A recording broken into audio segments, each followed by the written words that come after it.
That's your face.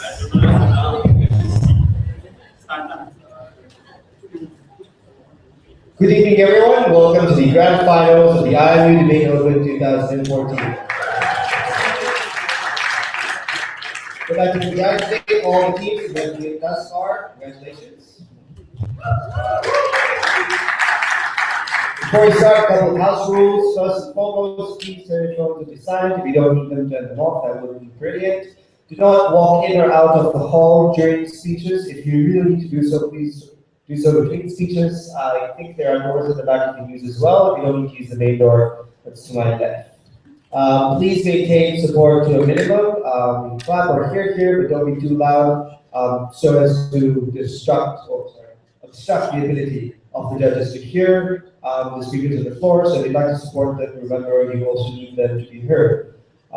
Keep any other comments and conversations / communication to a minimal, preferably none. If you really need to whisper, need to get a call, don't. So the motion for the grand finals is this House would abolish birthright citizenship in the US. In opening government, we have APU-A, opening opposition, Glenfiddich 18, closing government, Cannilingus, closing opposition of Pollos, Hermanos. To begin the debate, we'd like to, judging today, we have Anil chairing the panel from India/Singapore, Amrit, and Boris. So to begin the debate, we'd like to invite the Prime Minister to defend the Kingdom's citizenship.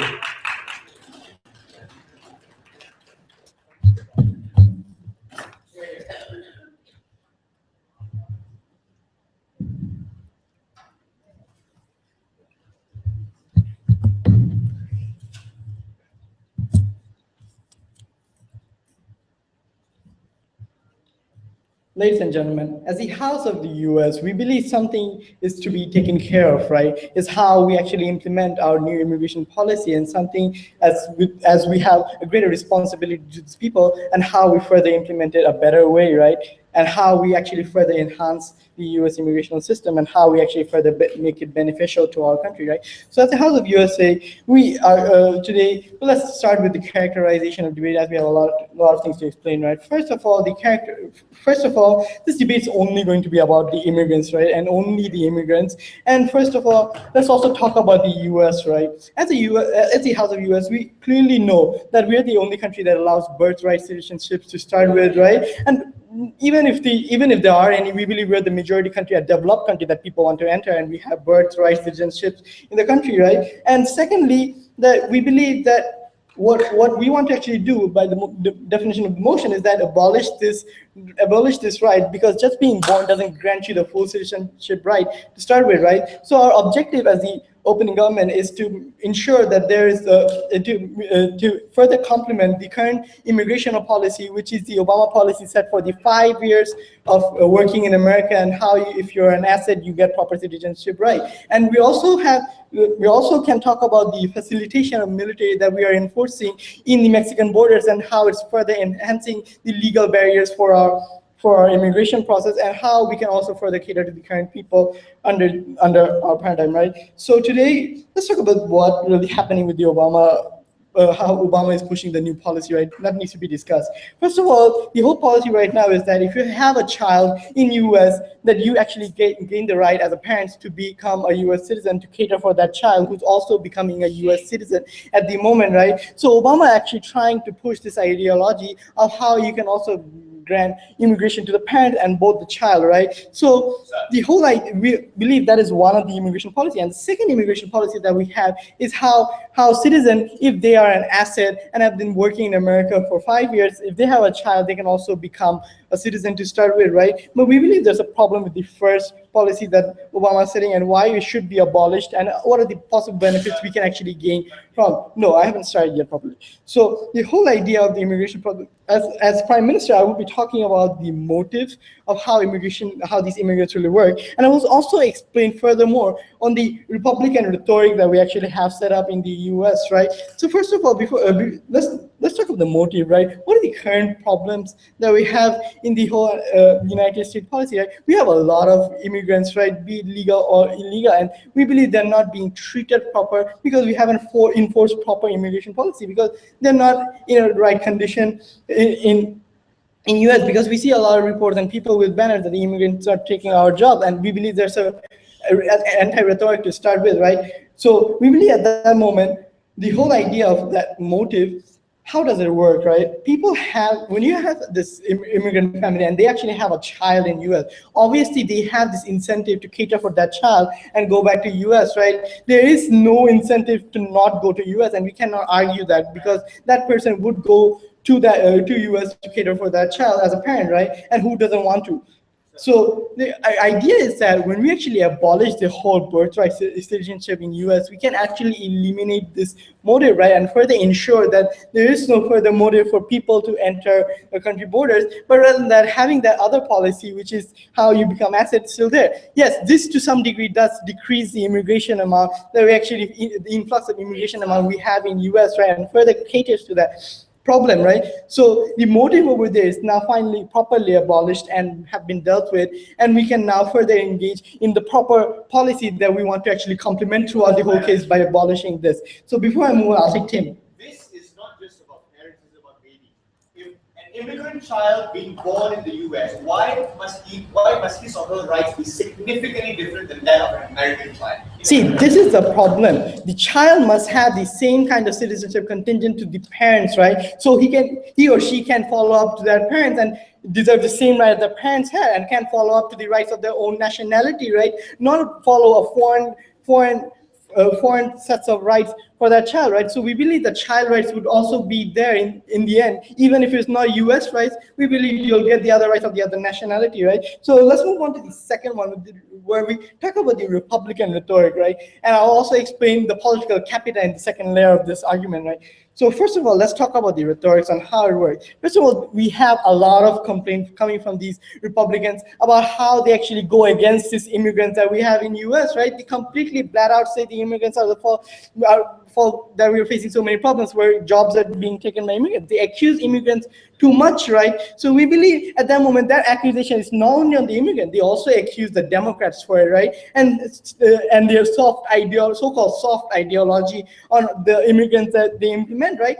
So at that moment, this if we have this policy right now, this actually further enhances their rhetorics to further initiate an accusation to the Democrat, right? But if we abolish it, what actually happens, right? We actually can remove the ideas of them trying to accuse, and we actually gather political capital at that moment, right? Because now they have a less of an excuse to accuse us Democrats, right? We have this political capital.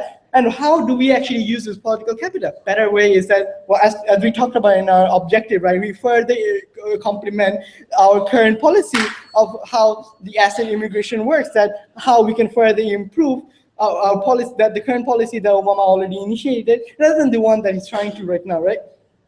So it further enhances the proper immigration, and it allows us to gain proper political capital, which can ensure on that and have better immigrant policy. And not only that, it will also aid in the facilitation of military in Mexico, right? Which we can further use and enhance the borders so that illegal immigrants don't actually come in that easily. And we have legal immigrants procedure taken care of very well, right? So at the end, what have I proved you throughout the whole debate? I talked about the context of the debate and how this policy is not really something we should cater for, and how we should abolish this policy and have a better implementation of the current policy that US actually ran, and how it will be further implemented and further be benefited in our paradigm, and how we can enforce proper immigration policy, and how we can achieve proper political capital, which we can actually use to enforce the immigration policy. And we are proud to win this debate in finals.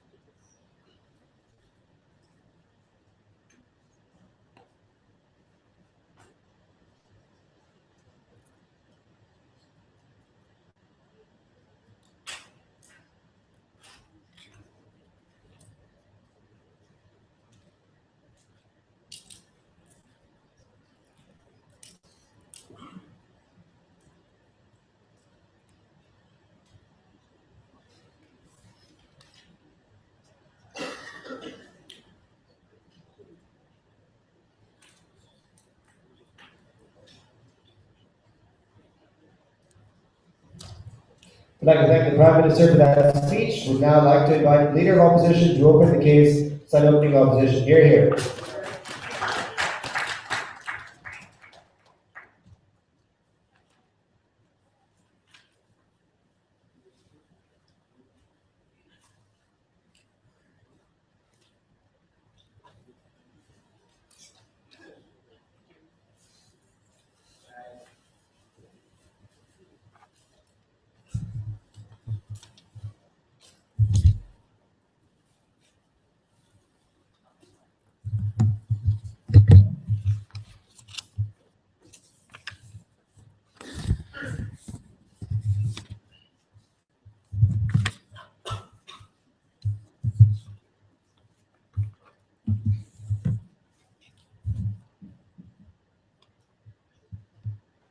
Testing, all right, okay, hi.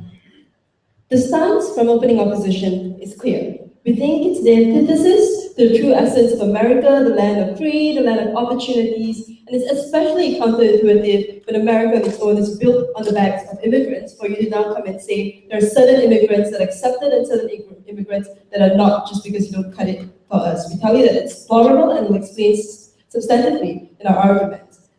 In status quo, we recognize that three options or three methods for you to gain birthrights. I'm doing the characterization because opening government failed to do so. Let's look at this. The birthright, or jus soli, which is so long as you're born within the soil, you're recognized to be a citizen, and you have the benefits and the privileges that you would always have for citizens. Secondly, there are also conversions towards citizenships. For instance, I can now apply for citizenship in America, for instance, or I can get a PR from them, or dual citizenship, and so on. But the third idea is also naturalization, in which I've been in the country for a couple of years, I've been able to contribute to the country, and they're allowed me to naturalize and to naturalize and to then convert myself, my citizenship, on that basis. Now, in my arguments, I'll look at why the alternatives to jus soli are counterintuitive to especially what America stands for. And secondly, we'll also look at what happens when you put citizenship based on the benefits that you can accrue from society. Now, what do we concede on outside the house? We can see that a lot of parents are illegal immigrants who are jumping borders. But given the situation, what are you going to do? Shut them out and throw the newborn kid back to the parents away. But you have to recognize this, that parents are willing to do so and willing to risk their life jumping borders so their kids have a better life and they can retain guardianship to some extent in the US. To a huge extent, what do we not concede? We don't concede the shifting of blame to these individuals, especially who are seeking to actualize and better their lives, especially when it comes to the child and how you're penalizing the child when you, on the same time, you're finding a child who's born in the US, even if the parents may not be a contributing member of society, but just the reaching of welfare, somehow that's something that they are fine with. We think you penalize the need for the child to self-sustain, and that's particularly why it's harmful.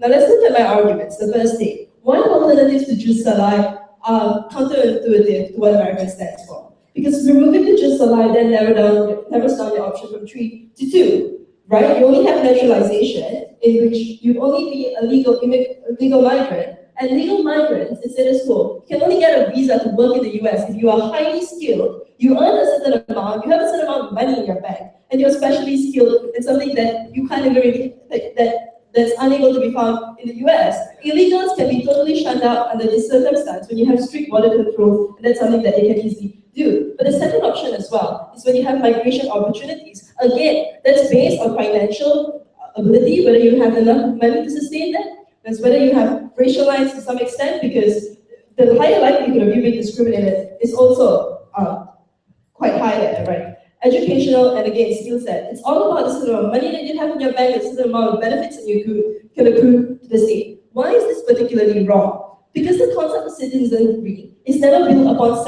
segregating lines. Because individuals, in principle, should never be segregated when it comes to getting a potential benefit from the state or providing a potential benefit to the state. So long as you enter the state already has a duty to protect and provide you regardless of your racial lines or regardless of your parent or your family lineage. So even as an illegal migrant or an alien, we would call it, hospitals would never turn them away because the state always has a duty to provide and protect these individuals. And this is the same sort of concept of citizenry that already exists. Now, why is this deplorable when you're able to shun kids away, especially when they're born here? Because you also don't recognize or you disregard regard the right to self-actualization within the circumstance. Because states and the international community in general always have a blanket principle to the right to self-preservation. For instance, if you're a refugee, if you're a child of a refugee, you're never turned away, even if you're not a ratified member of the UN Convention, because we recognize there's a need for individuals to better their lives, especially if their living standards back home are rather deplorable. So in principle, the question that this side of the house never really answered is why is it that a child of immigrant is seen to be of lower value than a child who's an American citizen? When you're an American citizen, may just be leeching off the state. We think that that's especially harmful when you start blanketing, having blanket policies with regards to the value that this child can have, or the value this child has based on the family in this scenario. Now, what happens when you penalize this child? We tell you that you do this on the sole basis of racial and financial lines for this family, just the very fact that they're Mexicans, for instance, and like Raihan says, their origin should trump, their nationality and their origin should always trump within this circumstance. But we tell you specifically because it's America, and the land that's built on immigrants, this is something that should never exist within this paradigm. Before I move on, yes. Was built by the effort of immigrants who were there by legal means, and which were individuals who came illegally to abuse birthright citizenship show that same kind of contribution to American society. No, even if you look at the very history of America, it's never really based on border control and whatever not. It's about bringing as many people as you can in America and founding the very backbone of America. That was the true history before you started drawing border lines, before you started recruiting legal restrictions and so on. But besides the point, principally, why is a child of an immigrant seen to be of lower value than the child of an American just because the parent decides to obey the law? Because as an individual, as a child, we don't think it should penalize the child and deny the child the right to a better life solely because of their parents. The same way we also see parents, even if the parents are in prison, we never penalize that child for the fact that the parents broke that law. But let's look at this. Why is identity a universal concept that should never be based on lineage or parental rights, which exactly answers the POI, because it's about your birthright. It's not about who you are. It's not about your background can be totally void within this circumstance. And this same child can still be molded with the sense of allegiance to the US, to the United States. It can also be molded with regards to the education system, the environment system. So the outcome of the child becoming an individual that's of equal potential as an American still exists, and the sort of equal rights already exist within circumstance. So we don't think we should penalize this child when they have the exact same net value or the same potential value as anyone else. But the last idea, what happens when you put citizenship based on the benefits that you can accrue? Because you shift the focal point away from the responsibility of the state, which is a state that's supposed to provide and develop each and every individual and enhance their potential. Because regardless of these individuals, we tell you the state, because regardless, this individual can still have the potential to contribute equally. What you're doing within this circumstance is you're putting the cart before the horse. You're looking at who can potentially benefit the state in the most regards, and that's the selection that you're doing. You then expect a disproportionate amount of benefits from this individual. When we tell you the true duty and responsibility of the state is to develop and enhance each and every individual within their soil. With that, I thank you.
We'd like to thank the Leader of Opposition. We'd now like to invite the Deputy Prime Minister to continue the case to that government. Hear, hear.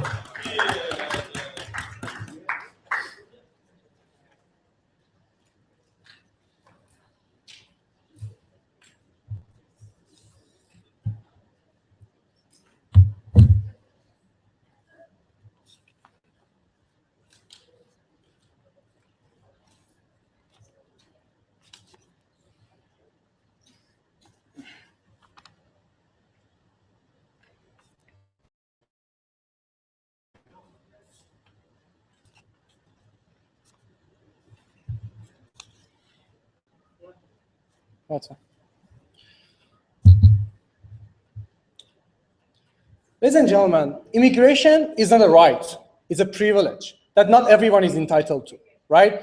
We think we are all responsible, but we are all affected by the choices that our parents have made in our life. Not all choices are right. Just because I'm coming from a bankrupted family, that doesn't mean I shouldn't be bankrupt. Yes, that's a fairy tale. That's a touristic argument that we agree. If everybody could be born in USA and enjoy the freedoms, we would do that. But that's not possible. We think the US citizens are entitled to those privileges, ladies and gentlemen, because their parents have been contributing to gaining those privileges. They have paid taxes, ladies and gentlemen. That's a significant difference. I'm going to talk to you about a few things. Firstly, I'm going to tell you that why immigrants, I'm going to further go into the immigrants' head and mind. Secondly, I'm going to talk to you about why life sucks and we have to be responsible for our parents' thing, and we all live life, right? And lastly, because they want more immigrants, right? I'm going to tell you why accepting more immigrants is not a good idea, and under that, I will tell you that the difference between the parents that we have. Before that, a few rebuttals, right?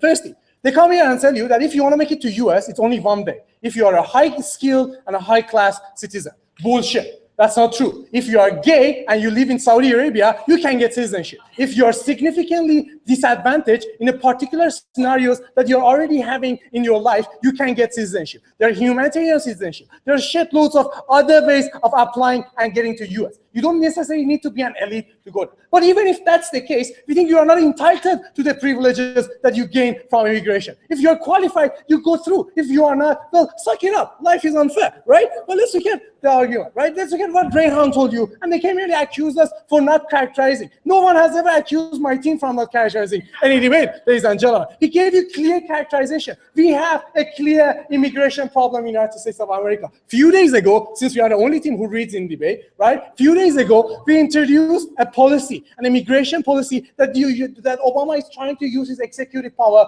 to push it. What we told you that if you're already 5 years in the country, if you are an asset to the country, if you have children that have been born and they are entitled to US citizenship, you come forward. Don't hide within the country. Don't be illegal anymore. We give you citizenship. At the same side, we have been trying to stop people to come and get. That's the two different spectrums of immigrants that we are catering to. People who are already in our country, we are already using the policies there, and the people who are coming. We want to incentivize people to use legal venue. That's why we have to remove any motive that they have to use illegal venues, ladies and gentlemen. Those are arguments that Raihanur gave. No clashes coming from the opposition. That's shameful, just because he has an amp debater that we don't think you should make his argument. Let's look at the first argument in this debate that I want to bring to you. Although rebuttals are integrated as well. Firstly, we need to understand an immigrant's mind, an illegal immigrant's head, an illegal immigrant's mind, and why do they do whatever they do, right? See, the moment there is an incentive, there is a natural incentive for them to come into our country. When we have like millions of Mexicans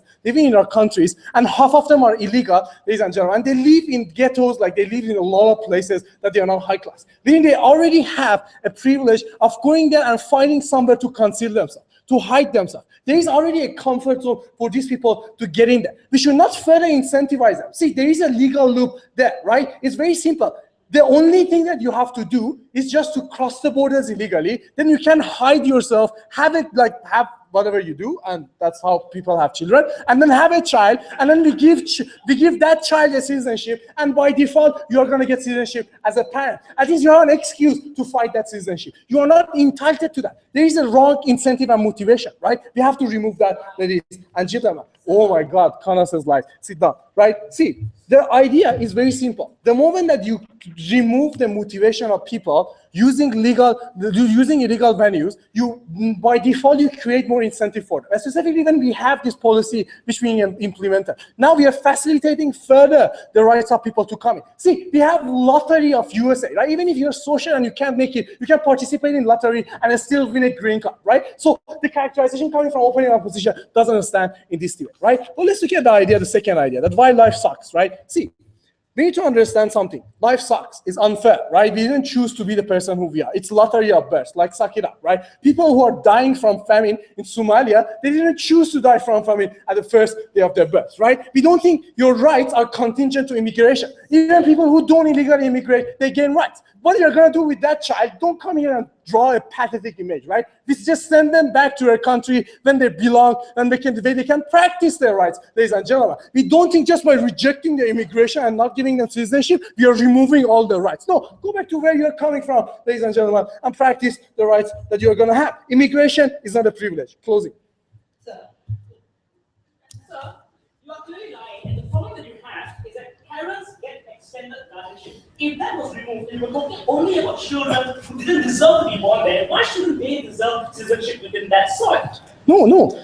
That's a point. That now you're giving an incentive for the parent. The parent is going to be seeing my life is shit anyway. Let me do all my best for the parent. Now you're creating an incentive. The incentive is not exclusive to that particular scenario. The parents are not as self-serving that you are talking about. They are willing to make sacrifices for their children as well. Sit down, you wasted the PR. But let's look at the idea. We think having more immigrants is a bad thing, specifically illegal immigrants. Because the opening opposition characterization is that they went through hardships. Let's give them all, citizenship. It doesn't work that way. It doesn't matter how hard you have made it through. That has never been the metric. That has never been the benchmark. If I start swimming from now and get to US in a year, then I deserve and I have earned that citizenship. That's the sort of logic that they want to portray for you. We don't think it works that way, right? Then they say there is no difference. What's the difference between an American child and the difference between another child? It's very simple. He's fucking American. His parents have built that nation. They have paid taxes. His ancestors have worked hard to gain that freedom.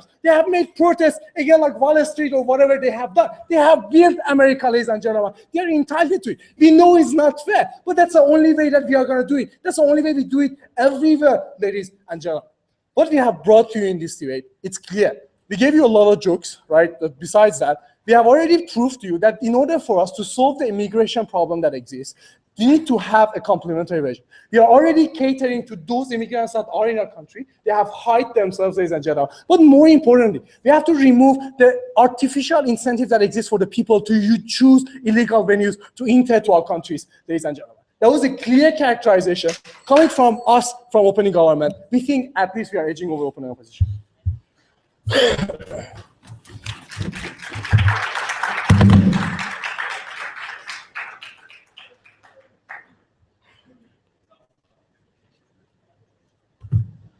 We'd like to thank the Deputy Prime Minister. We'd now like to invite the Deputy Leader of Opposition to conclude the opening round.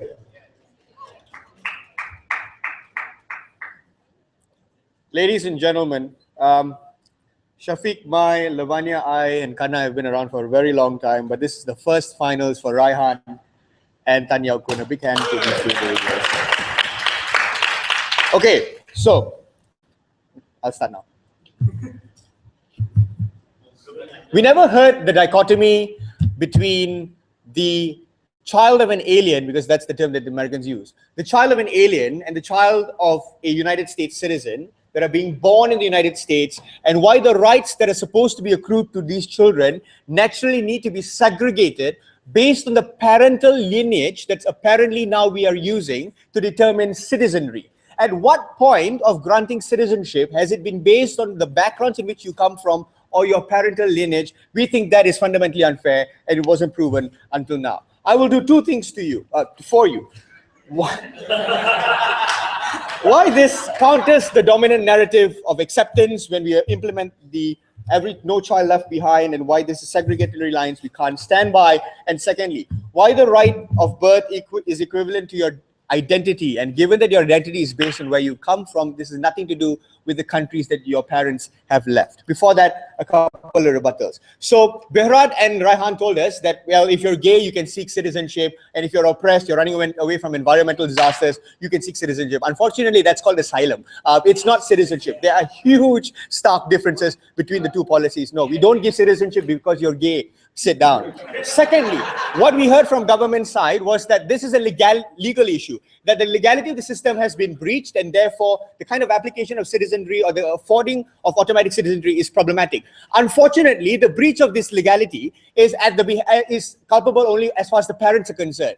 What we think is far more pernicious is when the child that is being born, this innocent child, has to accrue the liability of the legality of the system and the breach of that legality. And we think that's the fundamental onus that children should never have when it comes to these situations. But when it comes to the applications that Lavania talked to you about, absent of the model, what you have are citizenship cards being granted based on the ability for you to assimilate into that country, based on the financial assets that you hold, based on the kinds of eligible criteria of education and work that you can naturally perform in that state. We agree to those things because as an adult, you belong to another country. Your citizenship it probably belongs to another state and your allegiance is elsewhere. So it's fair. But when you talk about children that are merely born, they don't have those types of qualifications, and therefore any sort of citizenship that needs to be granted has to be criteria less in this instance, and we think that's a fair thing to do. Then they said, well, this will facilitate people into coming into this country further because that's the situation. Unfortunately, we think, even with your model, there are great amounts of incentives for immigrants and Hispanics in Mexico and other Latin American countries to come into America because of the work opportunities, and given the border control is problematic. What your real problem is border control and making sure that the terrains of the United States are impenetrable to the point where these people don't come in. Having this policy does not stop immigrants to come in, given the vast amount of resources that parents can also enjoy with or without children. Then they said parents will stay. They'll use their children as bargaining chips to stay in these countries and things like that. Unfortunately, the way the system works now is that the automatic granting of birthright citizenship is given to the child, but in no capacity does that accommodate parents to stay longer. Parents are more often than not sent back the moment we identify the legality of those borders or the breach of those borders, and more often than not they use that as a trumping card to later come back and apply for citizenship according to legal systems or take their children away back. So we don't think that is a fundamental problem. The real question in today's debate, I understand where government side is coming from, that the United States has a right to its own security and border control, and it should not be penetrated by people who breach the system and come in.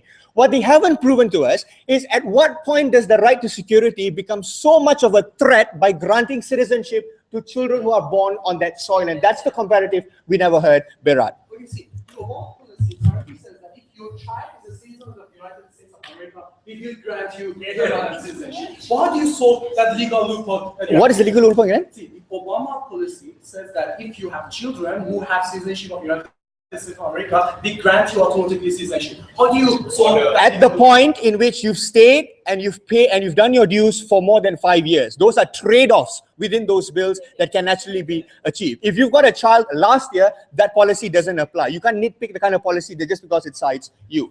Firstly, why we think the right to birth is equivalent to your identity regardless of your race or religion. That means if I'm from India and I'm being born in the United States, even though my parents are naturally illegal immigrants, my identity is not correlated to that of India. Where I come from, what I know, what I see, and what I learn as a child will always be attributed to the place in which I was born, which is obviously the United States. So we think the kind of identity and cultural norms that formulate the development of that particular child has to be accrued to the birthplace as well. Those are the exact forms of criteria in why we give citizenship to normal Americans, because they can assimilate into their identity, and we know that at the point of birthright, they will assimilate into those forms of cultural norms. The dichotomy has to be drawn, because in granting citizenship, it is not based on the parental background or the parental allegiance in which they come from or the countries where they come from. Even normal Americans go through that system, so we don't understand why there's a dichotomy.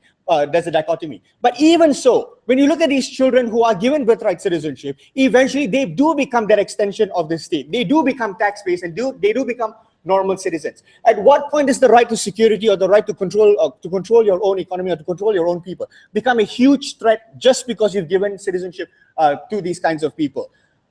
There is no implication whatsoever on the economy, given that these people are eventually going to be national taxpayers to the state. But secondly, why do we think this provides the converse to the dominant narrative of acceptance? Right now, there are policies that are already in place to accept the Hispanics and to assimilate with different types of people, irrespective of their backgrounds and irrespective of where they come from. What you do here is you force the narrative that until and unless you become a citizen of the United States, that these assimilations are not necessary. These forms of acceptance and lines that need to be drawn become far more less ambiguous because we now draw lines in terms of racial backgrounds and nationalities as well. These are the types of policies that retrograde your no child left behind and the principle that every child is equal in these instances, something that's generally propagated in the United States. We understand the problems are with border control and immigrants coming into the United States. But as far as children are concerned, why is the onus placed on them to bear the brunt of what their parents couldn't afford and the breach of legalities of the parents? We therefore beg to oppose.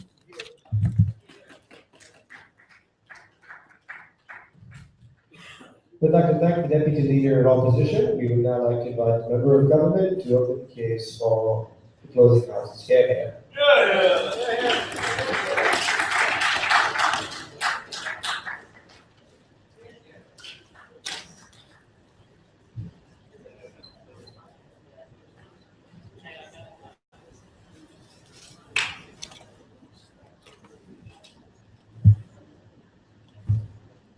Obviously, if we could help everyone, we will. But debates are about trade-offs. And if you actually listen to opening opposition, they recognized that there were trade-offs, but they did never consider those trade-offs in response to the benefits that they have. So your lenient immigration policies comes at the expense of security, of social cohesion, of financial costs, and of enhanced discrimination of the very immigrants that you wanted to protect. They never wanted to balance off why those harms are not significantly worse for these individuals versus giving them the rights that you wanted to give them so much. Two extensions coming from closing government.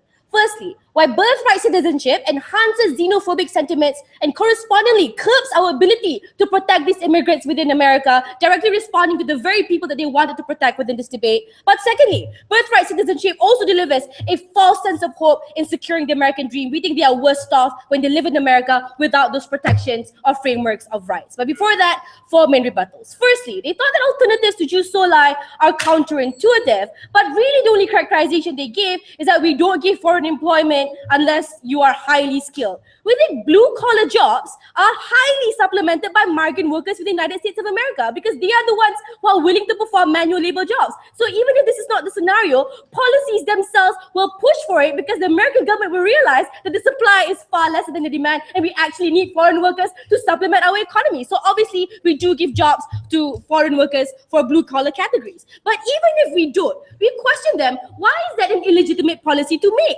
America doesn't have this arbitrary duty to give the global market some random pieces of opportunity for them to work as manual labor and clean our toilets. Each sovereign government has their own duty to provide those job opportunities. If they do decide that we don't actually need people to supplement and fulfill blue-collar jobs, that's perfectly legitimate. They don't have to provide them to Mexico just because Mexico has failed as their government. Second rebuttal, their entire idea of child abuse and that nationality decides the fate of the child. We have two responses. Firstly, let's make this one particularly clear. These children are in a position of abuse, not because the state is abusing them, it's because their parents are abusing them. They're using these children as anchors to better their own future with a very significant risk of them getting deported and leaving the child behind defenseless. Obviously, that's not the case right now in the status quo, but in the worst case scenario before Obama's new policy, the entire family could have gotten deported to their country of origin. So we asked them, how is this actually child abuse? We are restoring the entire family to the position that they were before they broke the law. If Mexico fails to provide them job opportunities, you need to prove to us why America now has to bear the shoulder of the burden in terms of providing jobs to Mexican people. But if we put them back in Mexico as a family unit, there's literally no difference than it would have if they did not break immigration laws. We don't think that's a particular harm that we need to defend. But the second response, as the American government. We believe that we have a duty of common humanity to everyone within our boundaries. We will not actively abuse children, and this applies to illegal immigrants as well. But you have to answer the difference between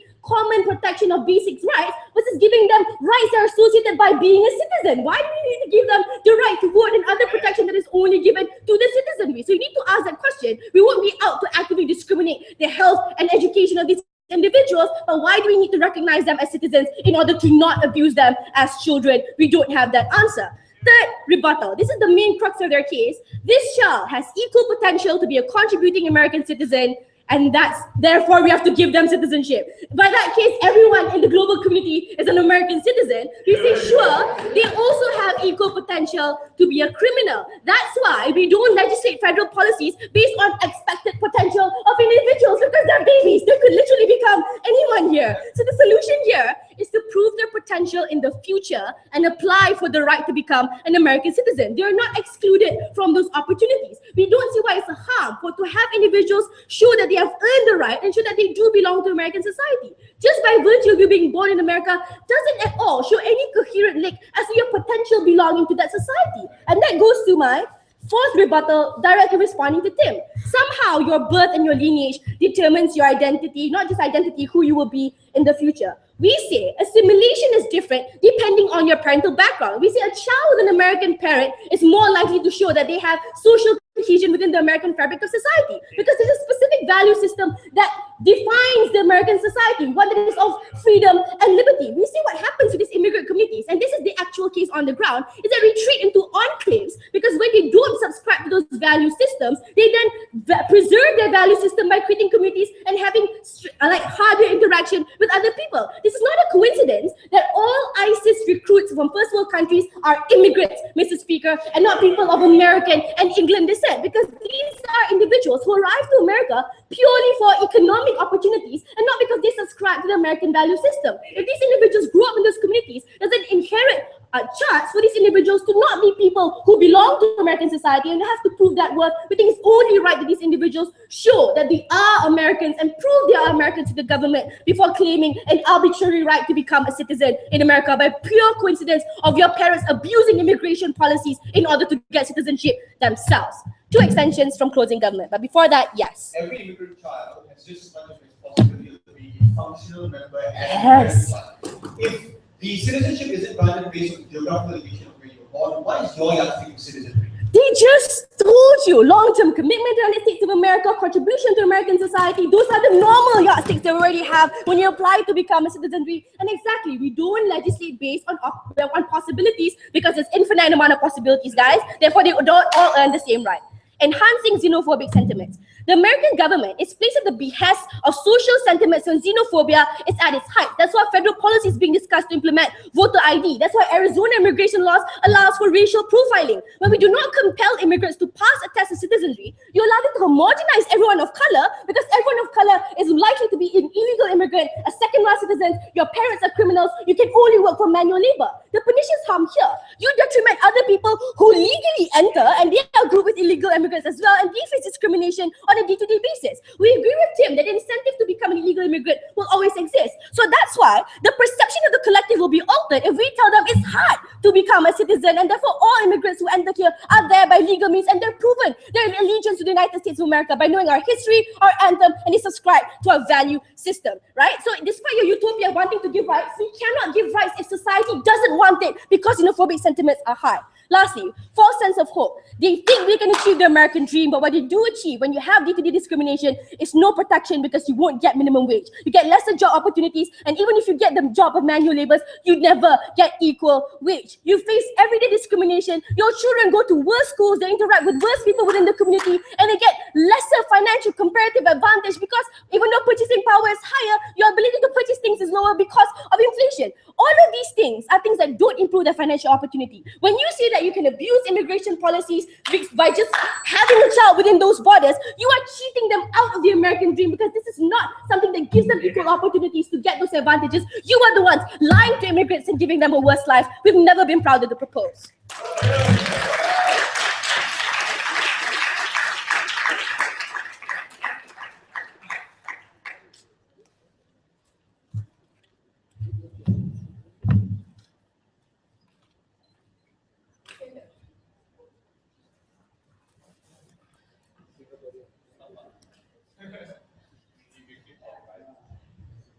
We'd like to thank the member of government. We'd now like to invite the member of opposition to open the case for closing opposition hearing.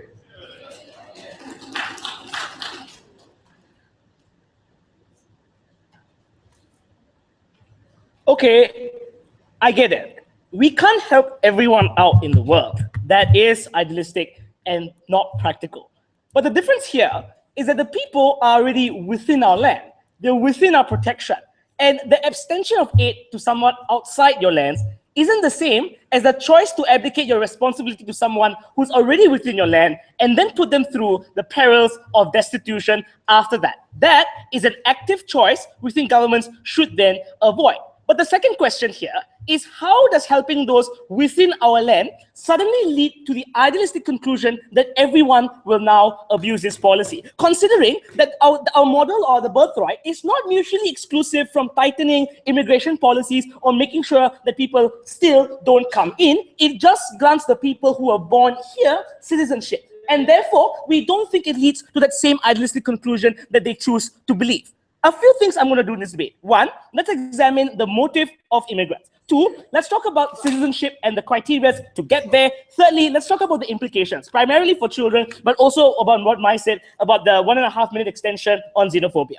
First thing, motive.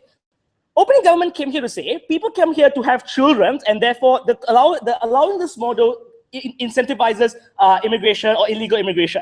No, they don't. Opening opposition already told you they come here looking for jobs, sustenance, and to escape the destitution of their homeland. Right now, abolishing the birthright, not just Obama's model, means that children remain under state custody while parents get deported anyway. So we don't think that that kind of incentive to want to come over and stay there remains anyway. And even if it was, the actual birthright part of the problem only extends insofar as awarding children citizenship. And that's where the debate lies. That's why we don't think this idea that illegal immigrants will come here, make paradises out of our families, even exists to begin with. But so, and secondly, we think that the idea of xenophobia is problematic when Mai comes up here and says it. She says, you will lump illegal immigrants and legal immigrants into the same bracket and you will create xenophobia. But that's disingenuous. The average xenophobic man on the street is not looking at already suspect that every brown man he sees is an illegal immigrant. We don't think they're going to make the discerning difference and say, well, that's a legal immigrant, that's an illegal difference. And so we don't think that lumping them together does any more harm to the average redneck out there who's already xenophobic, Madam Speaker. And that's something they need to address. Sit down.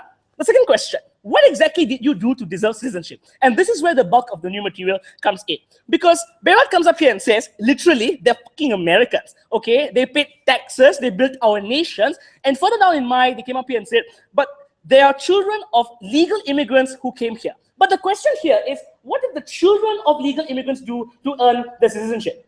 The answer is nothing. They came here, they didn't choose to get born, and they didn't choose where they got born into. So the difference here is that the children of legal immigrants that built America are people who came here by chance, luck, and probably something that's called the birth lottery. The fact that the makeup of our government is not designed by any actual like metric of who deserves it. He says they pay taxes and they built our country, but a lot of illegal immigrants pay taxes and a lot of Americans don't. They still have children who get citizenship anyway, and we think illegal immigrants do contribute to a huge part of the development of this. So if I was to look at the entire metric of who deserves citizenship, not a single one of them can give us a qualified metric, because we believe that children don't choose to get born into this world. Therefore, the kinds of exemptions that you give them should be criteria-less, Mr. Speaker. And that's where the debate really needs to lie. So, and that's where we think it's important. They came up here and said, but this is about American values. Who has a greater propensity to be American? We think that a child that gets brought up in the American system has every chance of becoming American. We think this is something that is not something you can extrapolate and determine retrospectively. Therefore, that opportunity must be given to them. So we've established here, no one deserves citizenship. No child deserves citizenship. Therefore, by that logic, the reason why we give everyone citizenship that comes into our lands is because we give them the minimum amount of protection. We think as long as they've come here, they deserve the kinds of efforts, they deserve the protection by default. And that is what they have failed to recognize. No, thank you, sit down. Therefore, we think that children of every race, whether you're illegal immigrant or not, deserve that same protection to every much so as in American parents or American couples' children. Children are exempt from these forms of criteria where we think this should stand. Before I go on, you guys have a chance to rebut me, so opening up. You see, you understand that there are multiple motives for illegal immigrants coming to our country. Under your idea, you have all the motives. On the other hand, you have one less of the motive, as a result, less immigrants to come into our country. Yeah, but that still doesn't tell me why principally they don't deserve citizenship as much as everyone else. And so we don't think children deserve to bear the brunt of the parents' problems. No, but this is Behrrad's brilliant response. This is my first one. Suck it up. You're born into the family. If you're bankrupt, you're bankrupt. Really, haha. But the reason why you're born as a citizen is because regardless of your familial situations, the government guarantees you minimum protection of the state. That means welfare, laws, everything that extends to a normal citizenship, regardless of how you were born into. And those are the implications we think we ought to give children. The difference between this and not having everyone else come in is the children are within your care. That means the conclusion of your model is this. You actively abandon them back into destitution where they not have any kinds of lives, where their lives and their welfare would be significantly much worse, into a world that's very uncertain. And that is the active application of responsibility you place onto a child. That is the active choice governments make when they choose to not give the birthright to these forms of children. And that is, it's 6 minutes. And that is something they need to consider. The last thing they came up here and said is, but these are people that need citizenship. So essentially, the effects of this, right?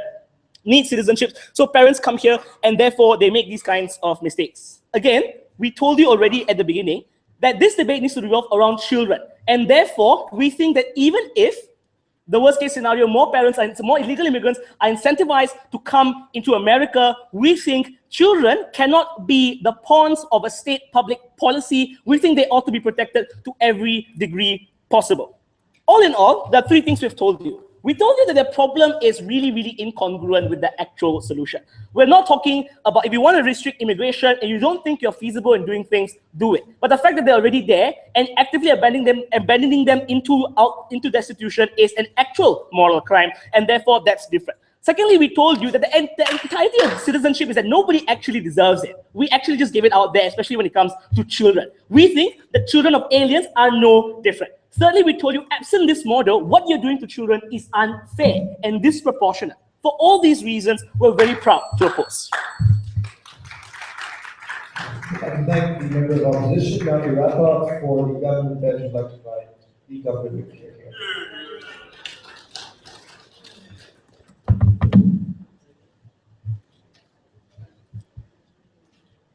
Mr. Speaker, it is highly contradictory for the side of opposition to say that the living standards in countries like Mexico is so terrible, but at the same time, they're okay with putting in strict border patrol to limit the ability for people to seek the American dream that Lavania wanted to talk about. What is the difference between a right of a Mexican child that is born in Mexico as compared to the United States? That is the question that they haven't answered. If America is the moral bastion to ensure that everyone can self-actualize and have unicorns and rainbows and live in a la-la land, ladies and gentlemen, then everyone should be allowed to enter America without restriction. That is the moral inconsistency that came from side of opposition.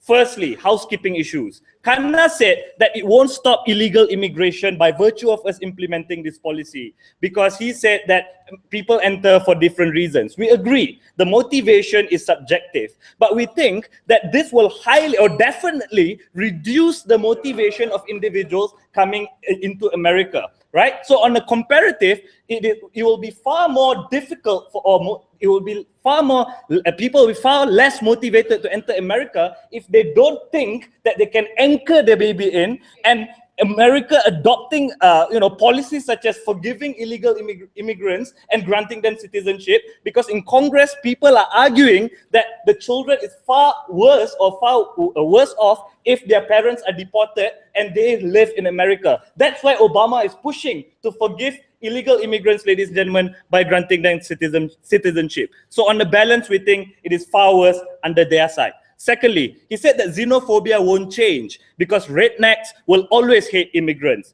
Yes, but we are not trying to change rednecks. We can't change rednecks, ladies and gentlemen. But we can change people on the fence. People on the fence become more radicalized because now they feel like illegal immigrants are taking away their resources, taking away their jobs. It gives a lot more legitimacy to the rhetoric to be xenophobic, ladies and gentlemen, swinging the moderates towards radicalism or xenophobia towards illegal immigrants. And that is problematic. And who suffers as a consequence? Immigrants that come in legally, because you can't tell. They are all brown, ladies and gentlemen, and all of them will be blamed by virtue of a minority of individuals that are coming in to abuse the system. That is the harm that Kanna didn't deal with in his speech. Secondly, the right of the child. They said that there shouldn't be a difference between the right of a child of an illegal immigrant versus a child that has American parents. We think there is a difference. Firstly, because you don't know where the child wants to live.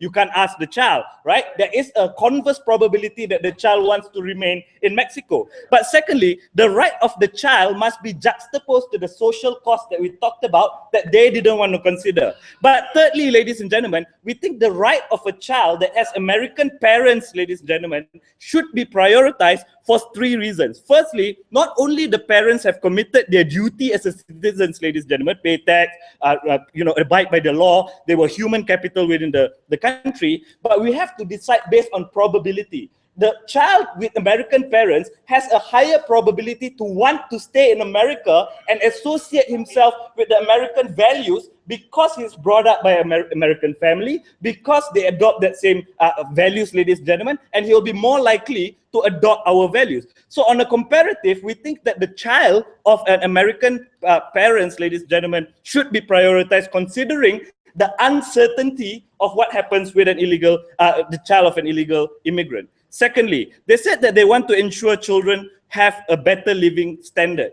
Firstly, our first response is we can still do that through legal ways. Like people can still come in through legal ways. They can get citizenship. If they stay in the country for 5 years, they can be naturalized, ladies and gentlemen. We disagree that the US only take in skilled workers. I think Mai have already told you that governments react in terms of policy to cater for these things, because if they don't, then there will be a lot more social ills. But thirdly, the idea that the state should care for people within your borders, we think it's not absolute. Why is this so? Because obviously, we will care for these children. If they're born there, they won't get citizenship, but they will be able to receive our healthcare. We will give them basic amenities, ladies and gentlemen. But why do they deserve privileges such as being able to vote? Why does they deserve privileges of being able to run for politics and receive state privileges? We don't see the reason for that, ladies and gentlemen. The care has to be traded off with the cost to society. Tim. Yes, if a child of an immigrant is born in the United States, eventually pays tax, and show no probability of him leaving the United States, okay, why shouldn't he have the right to vote and join politics? Okay, so Tim's argument is that these people have the potential to be functioning members within society.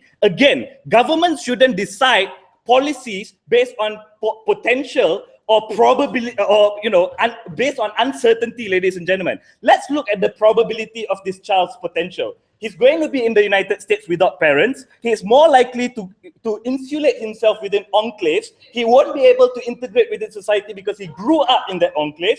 He won't be able to get jobs that will be able to sustain his life and be a functioning member within society. He will be more likely to resort to crime as his support system, ladies and gentlemen, due to the desperation. He will be discriminated, ladies and gentlemen. So we think all this resentment that this child has to go through, on a balance of probability, then we think the potential of him to become, to reserve himself in enclaves is higher as compared to becoming a functioning member within society. Lastly, this whole idea of American philosophy. Just because America is built on immigration, we don't think that they should continue to be built on immigration. That argument was fluff, ladies and gentlemen.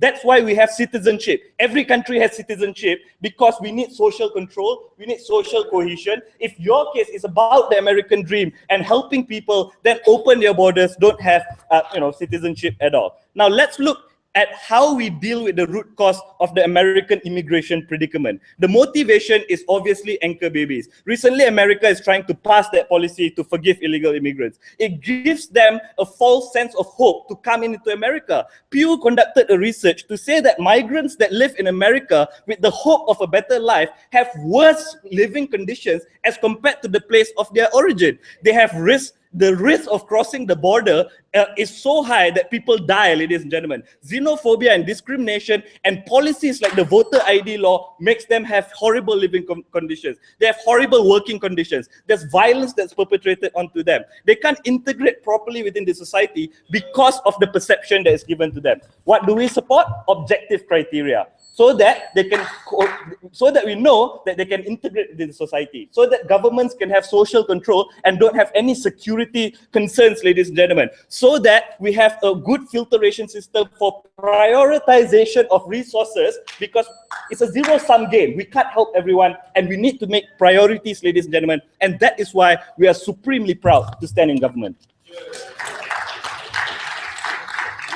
We'd like to thank the government. We'd now like to invite the opposition to wrap the debate for the day.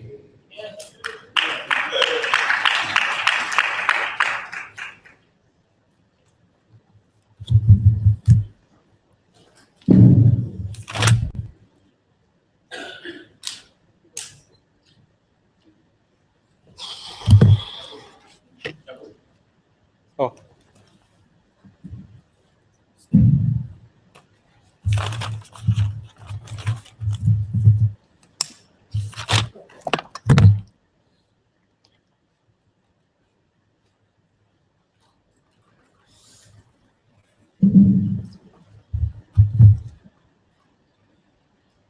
When opening government casually said that each individual has to work 5 years or to a certain extent contribute somewhat to the society of America, they fail to understand and ignore the torment that children go through in order to survive as a non-citizen, as a non-American, as an alien.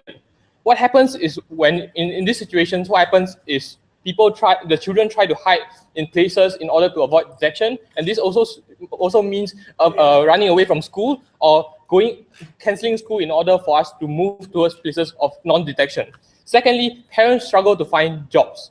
Thirdly, children are identified as aliens and Mexicans or any other places where they come from.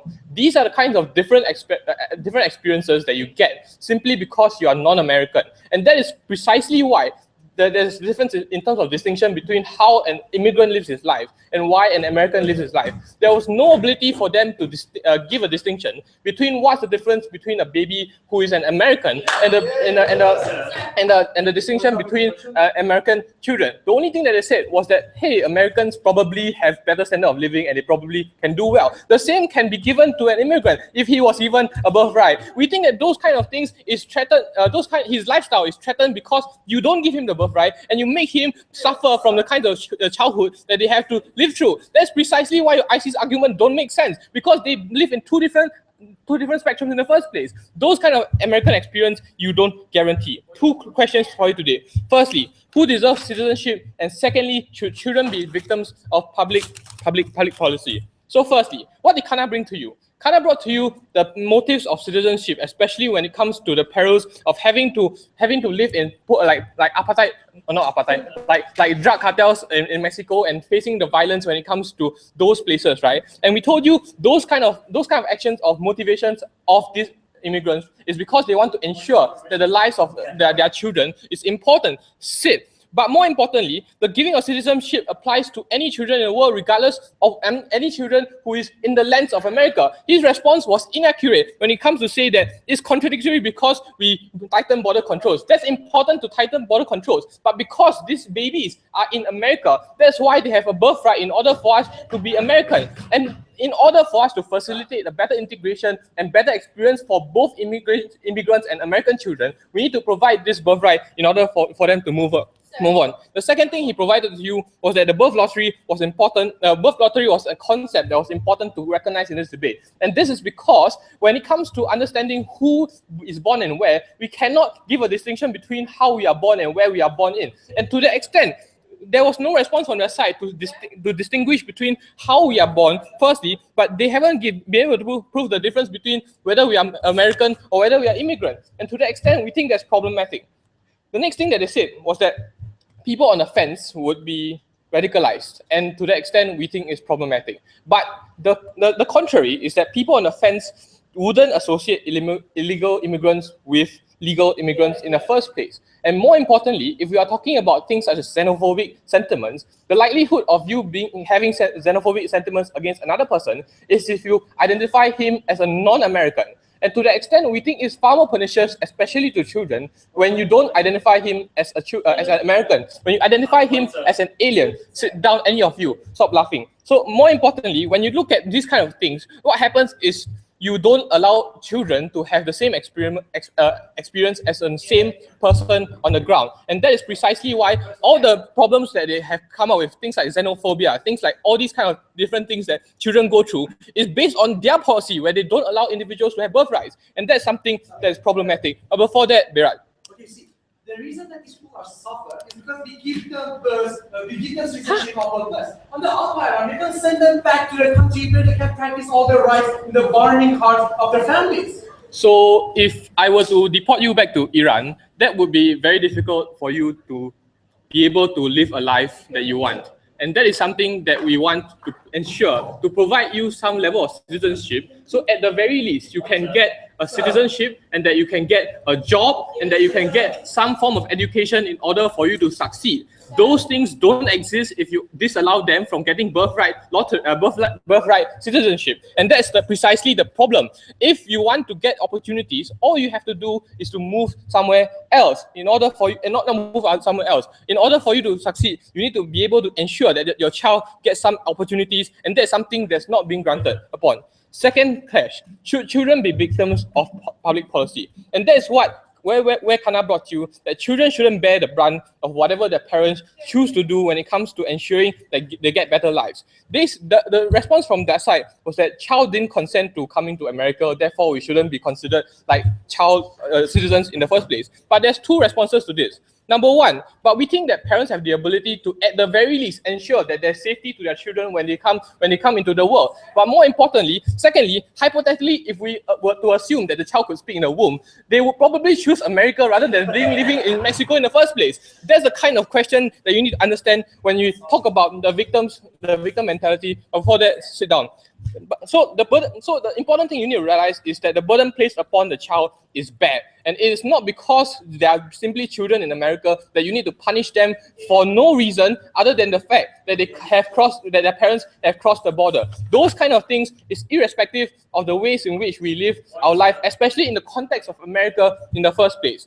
Abolishing the birthright will lead to two very important things. Number one, you either deport the child or you deport their parents. But secondly, they keep them as a non-citizen. And that is precisely why the kinds of lifestyle that you lead as a non-citizen, as a non-American, is simply something that's abhorrent and something that's substandard. In the future, if you have to prove that, if the only hypothesis, is the only standard yardstick that you have to prove is that they have to contribute somewhat to the society of America, then at least give them the same opportunity to live the same life as they grow up. Though if you discriminate the children simply because they are immigrants and they cross the border, you simply don't give them the same potential to grow up the same way, to develop the same way as an American. And that is something that we think is problematic.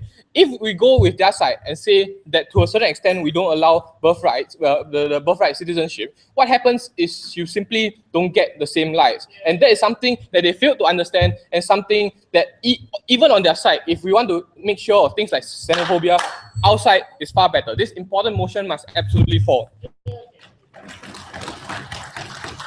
Thank you for the minutes, for support, shake hands, and congratulations.